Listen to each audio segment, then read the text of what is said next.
Jérôme Roten. Et attention, on les avait quittés en finale de Ligue des Champions pour un duel homérique. Ils sont de retour. Simone Rovera et Fred Hermel. Simone, bonsoir. Ciao, bonsoir. Fred, bonsoir. Désolé Simone. Hola chicos. Et oui, parce que Simone, tu étais perdant en finale de Ligue des Champions. Et là, ce soir, 0 but pour le club italien. La Roma, rien, 0-0 face à l'Atlético. Et la Juve qui en prend 3 au Bayern. Au Barça. Et Fred, Messi a marqué face à Buffon, ce qui n'était jamais arrivé, dis donc. Eh oui. Et puis des buts à la Messi, surtout le premier. C'est vraiment un but à la Messi. Voilà, c'est vrai que le Barça était supérieur ce soir. Hier soir, je faisais mon avis tranché en disant, ça y est, sportivement, le Barça a dépassé, a surmonté le départ de Neymar. Et ça s'est vu ce soir. Moi, j'ai beaucoup aimé cette équipe. C'est vrai que c'est pas c'est leur meilleur match depuis le début de l'année. Ouais.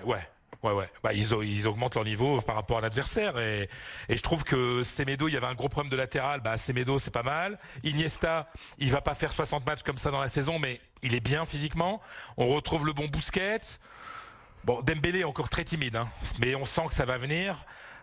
Voilà, puis Ter Stegen il fait les arrêts qu'il faut. Enfin, moi je trouve que voilà, c'est un vrai bon Barça qui est potentiel finaliste ou vainqueur de la Ligue des Champions. C'est-à-dire le Barça n'est pas affaibli par le départ de Neymar. C'est un Barça qui est différent.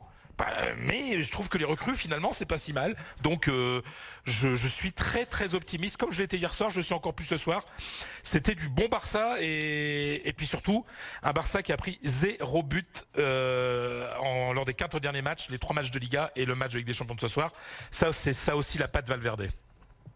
Qu'est-ce que tu réponds, Simone?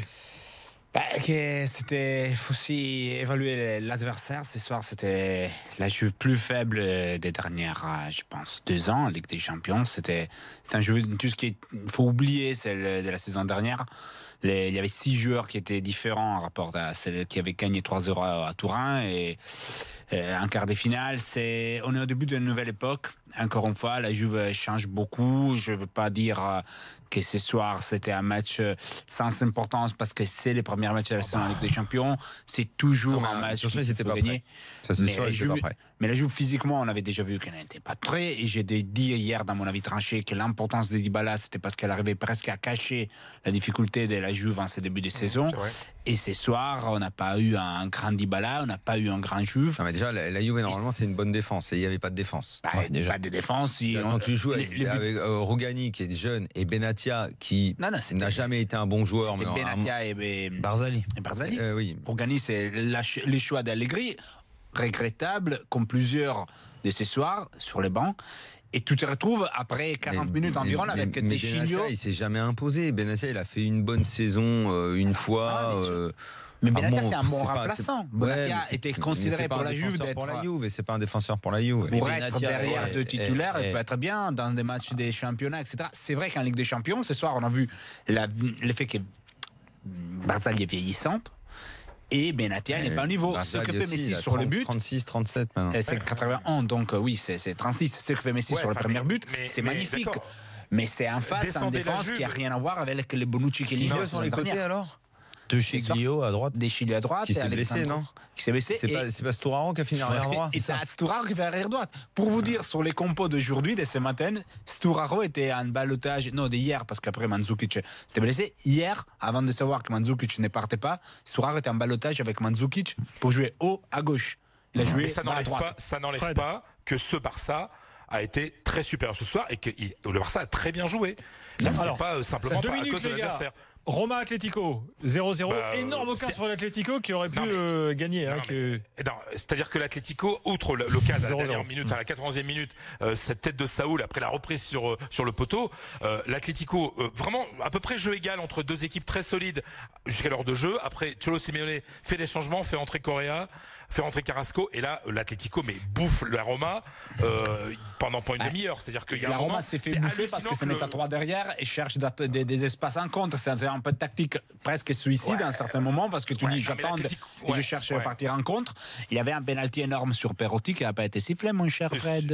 Non, il y a une main, de Vieto. La main, elle est où? Je pense que c'est l'autre. C'est le Wanfran qui fait tomber Perotti. C'est qui l'arbitre là-dedans? C'était un Serbe.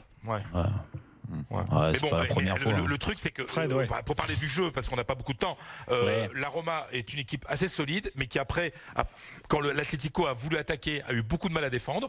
Mais franchement, cet Atlético-là, mais quand Griezmann sera en forme, parce qu'avec les matchs de suspension qu'il a eu, il n'a pas le rythme. Quand Diego Costa, parce qu'après il a joué 2 matchs avec l'équipe de France. Hein. Ben c'est tout. Bah ouais, mais bon. Puis une mi-temps. Bah oui, mais non, mais je veux dire, il a eu. Pour l'instant, avec l'Atlético, on a l'impression qu'il n'a pas Faut démarré. dire que la Roma ne jouait pas depuis la défaite face à l'Inter avant la trêve, parce qu'il y a eu l'annulation du match ce week-end. Cet Atlético-là est extrêmement solide. Il y a un joueur qui est en train d'exploser, le Ghanéen Thomas Partey, qui est un joueur qui avait été acheté en 2012, qui avait été prêté. Et là, qui jusque-là était un remplaçant. Ouais, exactement. Puis il avait été prêté à Almeria et tout ça, et ça devient un vrai bon milieu défensif. Non, c'est une équipe. On parlait tout à l'heure d'équipes difficiles à bouger. L'Atlético, ça va être très compliqué à bouger. Avec un petit peu plus de réussite ce soir, l'Atlético remportait la rencontre sans problème. C'est fini, merci à tous. Je vous signale juste que demain, donc on sera là après le match de Monaco face à Leipzig. Lemar, victime d'une élongation, n'est pas là. Et Moutinho malade, c'est pas entré ce soir. Donc on ne sait pas si Moutinho pourra jouer demain. J'espère qu'ils sont un peu compliqués le match. Ce sera demain soir dans l'after, bien sûr, avec Jérôme, Daniel, avec vous, les gars également. Salut Simone, salut Fred, salut Philippe. Allez, on pour le PSG au Celtic pour démarrer la campagne de Ligue des Champions. Tous les autres résultats sur rmcsport.fr. À demain soir. Bonne nuit à tous.